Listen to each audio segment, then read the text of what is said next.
ಯಾವ ರೀತಿಯ ಮೆಸೇಜ್ ಕಳಿಸ್ತೀವಿ ಅನ್ನೋದು ಇಂಪಾರ್ಟೆಂಟು. ಲಕ್ಷಾಂತರ ಜನ ಸೇರಿಸಿ ಬರೀ ಭಾಷಣ ಮಾಡಿ ಹೋಗುವಂಥದ್ದಲ್ಲ.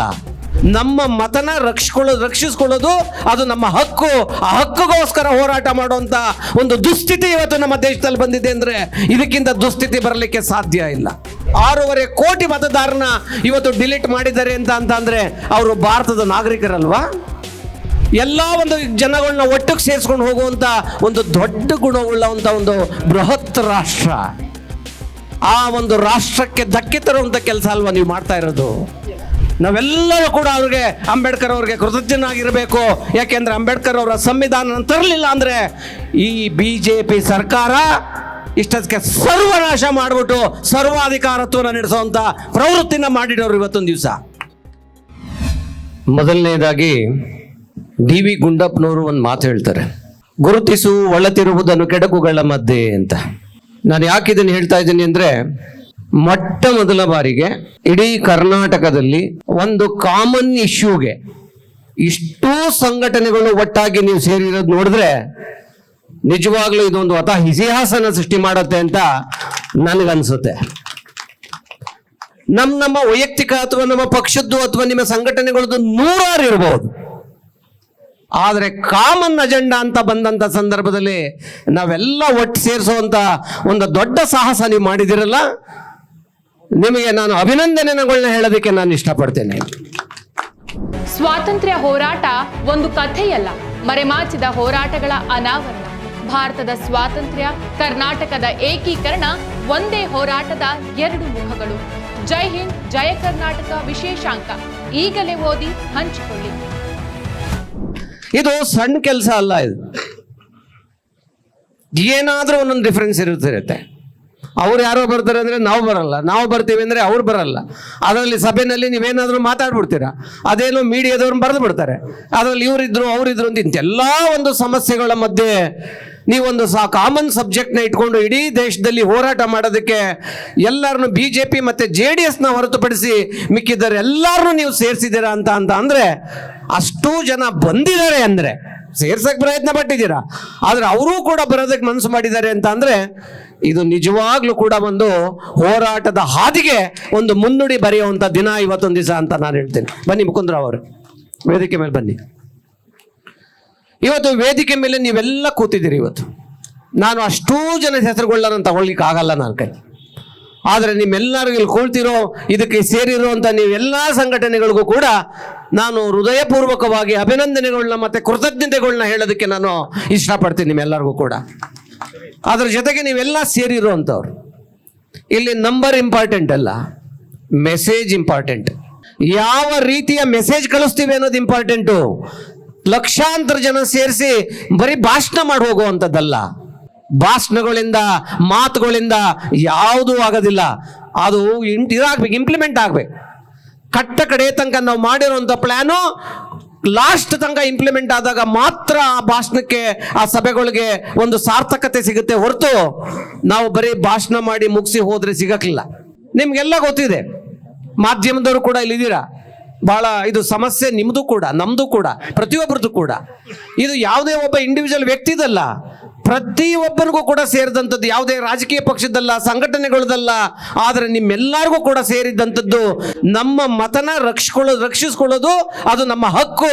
ಆ ಹಕ್ಕುಗೋಸ್ಕರ ಹೋರಾಟ ಮಾಡುವಂಥ ಒಂದು ದುಸ್ಥಿತಿ ಇವತ್ತು ನಮ್ಮ ದೇಶದಲ್ಲಿ ಬಂದಿದೆ ಅಂದರೆ ಇದಕ್ಕಿಂತ ದುಸ್ಥಿತಿ ಬರಲಿಕ್ಕೆ ಸಾಧ್ಯ ಇಲ್ಲ.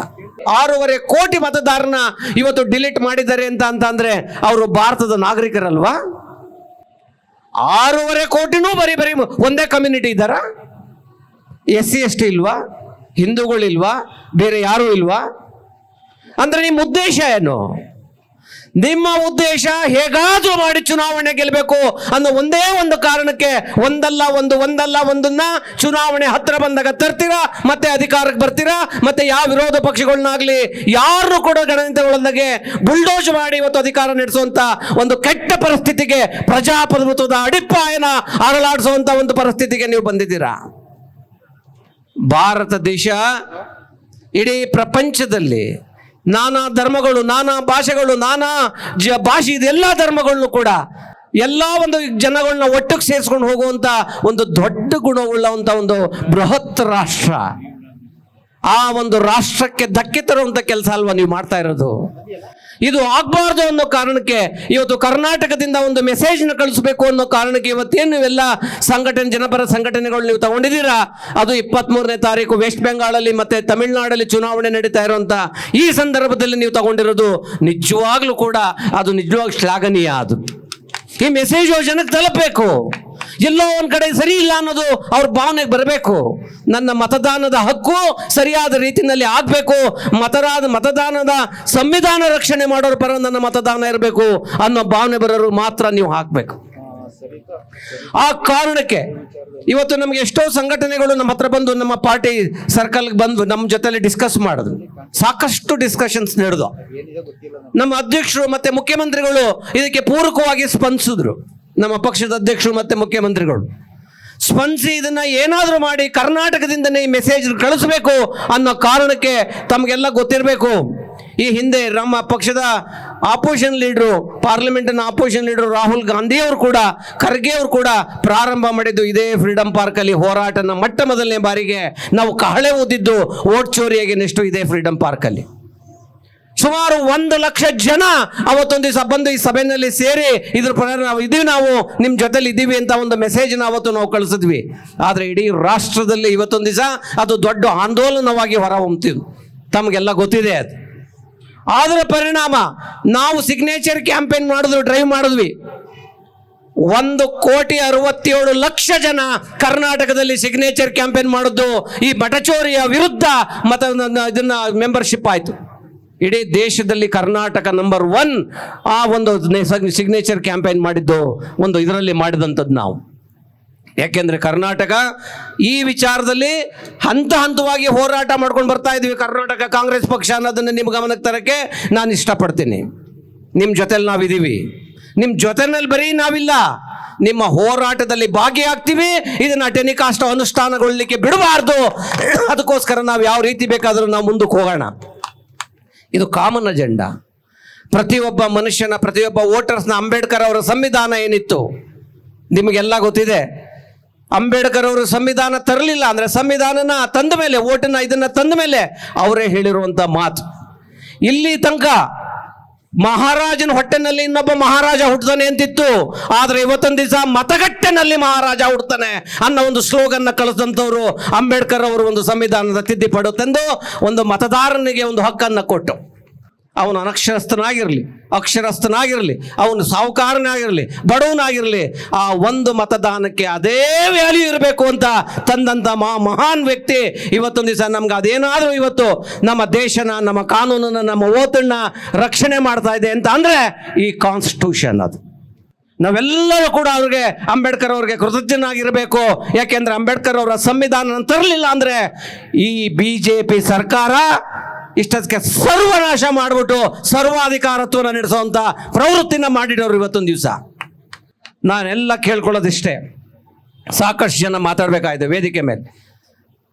ನನ್ನ ಅನಿಸಿಕೆ ಇಷ್ಟೇ, ಇವತ್ತೊಂದು ದಿವಸ ನಾವು 224 ಕಾನ್ಸ್ಟಿಟ್ಯೂನ್ಸಿನಲ್ಲೂ ಕೂಡ BLA 2 ಮಾಡಿದ್ದೀವಿ. ನಾವು ಪ್ರಪ್ರಥಮವಾಗಿ ಇಷ್ಟು ದೊಡ್ಡ ಮಟ್ಟದಲ್ಲಿ ನಾವು ಸೀರಿಯಸ್ ಆಗಿ ಸುಮಾರು ನಮ್ಮ ಪಕ್ಷ 1 ವರ್ಷದಿಂದ ನಿರಂತರವಾಗಿ ಹೋರಾಟ ಮಾಡಿ BLA 2 ಮಾಡಿದ್ದೀವಿ. ನಾವು BLA 2 ಮಾಡಿ DC ಆಫೀಸ್ಗೆ ಸಬ್ಮಿಟ್ ಮಾಡಿದ್ದೀವಿ. ಇವಾಗ ನಮಗೆ ಎಲ್ಲ ಸಂಘಟನೆಗಳು ಒಟ್ಟಿಗೆ ಬಂದು ನಿಮ್ಮ ಜೊತೆಲಿ ಇದ್ದೀವಿ. ನಾವು ಒಂದು 10,000 ಜನ ನಿಮ್ಮ ಜೊತೆಯಲ್ಲಿ ಕೆಲಸ ಮಾಡ್ತೀವಿ ಅಂತ ಬಂದಿದ್ದಾರೆ. ಅದರಲ್ಲಿ ಶ್ರೀಧರ್ ಇರ್ಬೋದು, ಮತ್ತು ವಾಸು ಅವ್ರು ಇರ್ಬೋದು, ಹೀಗೆ ಸಾಕಷ್ಟು ಜನ. ನಾವು ಅವ್ರನ್ನ ಎಲ್ಲ ರೀತಿಯಲ್ಲೂ ಕೂಡ ನಾನು ಕೇಳ್ಕೊಂಡೆ ಅವ್ರಿಗೆ, ನೀವೆಲ್ಲ ಒಟ್ಟಾಗಿ ಬನ್ನಿ, ಒಟ್ಟಿಗೆ ಬೇಕಾದ್ರೆ ಕಾಮನ್ ಕಾಸ್ ಇದು, ಎಲ್ಲ ಒಟ್ಟಿಗೆ ಹೋರಾಟ ಮಾಡೋಣ ಅಂತ ಹೇಳೋದಕ್ಕೆ ಅವ್ರು ಆಯಿತು ಅಂತ 4-5 ಸಂಘಟನೆಗಳು ಒಟ್ಟಾಗಿ ಬಂದು ನಮ್ಮ ಕೈಲಿ ಮಾತಾಡಿ ಒಂದೊಂದೇ ಅವ್ರ ಕೆಲಸ ಅವ್ರು ವಹಿಸ್ಕೊಂಡಿದ್ದಾರೆ. ಇವಾಗ ಒಂದು ವಾರ್ ರೂಮ್ ಕೂಡ ಮಾಡ್ತಾ ಇದ್ದೀವಿ ನಾವು. ಆ ವಾರ್ ರೂಮಲ್ಲಿ ಒಂದು 100 ಜನ ಇರ್ತಾರೆ. ಯಾವಾಗ SIR ಸ್ಟಾರ್ಟ್ ಆಗುತ್ತೋ ಅವತ್ತೊಂದು ದಿವಸ ನಮ್ಮ ಫುಲ್ ಆರ್ಮಿಯಲ್ಲಿ ಇರಬೇಕಲ್ಲಿ.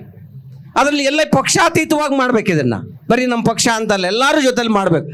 ಅಲ್ಲಿ ನಾವು ಹೇಗೆ ಮತದಾನದ ಸಂದರ್ಭದಲ್ಲಿ ಟೇಬಲ್ಲು ಚೇರು ಹಾಕೊಂಡು ಬ್ಯಾನರ್ ಹಾಕೊಂಡು ಕೂತ್ಕೋತೀವೋ ಅದೇ ರೀತಿಯಲ್ಲಿ ಏನು ಶ್ರೀಧರ್ ಅವ್ರು ಹೇಳಿದ್ರು, ನಾವು ಆಲ್ರೆಡಿ ಅದಕ್ಕೆ ಪ್ಲ್ಯಾನ್ ಮಾಡಿದ್ದೀವಿ.